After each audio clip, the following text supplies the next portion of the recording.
السلام علیکم۔ حضور رحمت عالم صلی اللہ علیہ وآلہ وسلم کے ساتھ ساتھ غریب مسلمانوں پر بھی کفار مکہ نے ایسے ایسے ظلم و ستم کے پہاڑ توڑے کہ مکہ کی زمین بلبلا اٹھی۔ یہ آسان تھا کہ کفار مکہ ان مسلمانوں کو قتل کر ڈالتے، مگر اس سے ان کافروں کے جوش انتقام کا نشہ نہیں اتر سکتا تھا، کیونکہ کفار اس بات میں اپنی شان سمجھتے تھے کہ ان مسلمانوں کو اتنا ستاؤ کہ وہ اسلام کو چھوڑ کر پھر شرک و بت پرستی کرنے لگے۔ اس لیے قتل کر دینے کی بجائے کفار مکہ مسلمانوں کو طرح طرح کی سزاؤں اور ایذا رسانیوں کے ساتھ ساتھ تنگ کرتے تھے، مگر خدا کی قسم توحید کے ان مستوں نے اپنے استقلال و استقامت کا وہ منظر پیش کر دیا کہ پہاڑوں کی چوٹیاں سر اٹھا اٹھا کر حیرت کے ساتھ ان بلاکشان اسلام کے جذبہ استقامت کا نظارہ کرتی رہیں۔ سنگ دل بے رحم اور درندہ صفت کافروں نے ان غریب بے کس مسلمانوں پر ظلم و ستم کا کوئی وار باقی نہیں چھوڑا، مگر ایک مسلمان کے بھی پائے استقامت میں ذرا برابر تزلزل پیدا نہیں ہوا، اور ایک مسلمان کا بچہ بھی اسلام سے منہ پھیر کر کافر مرتد نہیں ہوا۔ کفار مکہ نے ان غریب مسلمانوں پر جو ظلم ڈھائے،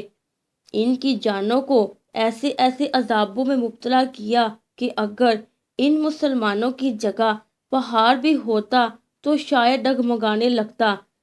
صحرائے عرب کی تیز دھوپ میں جبکہ وہاں کی ریت کے ذرات تندور کی طرح گرم ہو جاتے، ان مسلمانوں کی پشت کو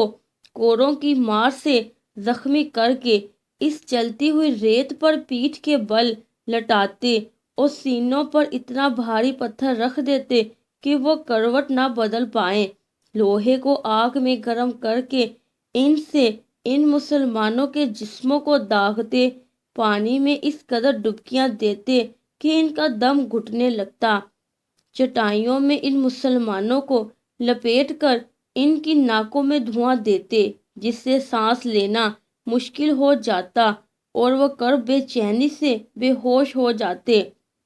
حضرت خباب رضی اللہ تعالی عنہ یہ اس زمانے میں اسلام لائے جب حضور اکرم صلی اللہ علیہ وآلہ وسلم حضرت ارقم بن ابو ارقم رضی اللہ تعالی عنہ کے گھر میں مقیم تھے، اور صرف چند ہی آدمی مسلمان ہوئے تھے۔ قریش نے ان کو بے حد ستایا، یہاں تک کہ کوئلے کے انگاروں پر ان کو سیدھا لٹایا اور ایک شخص ان کے سینے پر پاؤں رکھ کر کھڑا ہو گیا،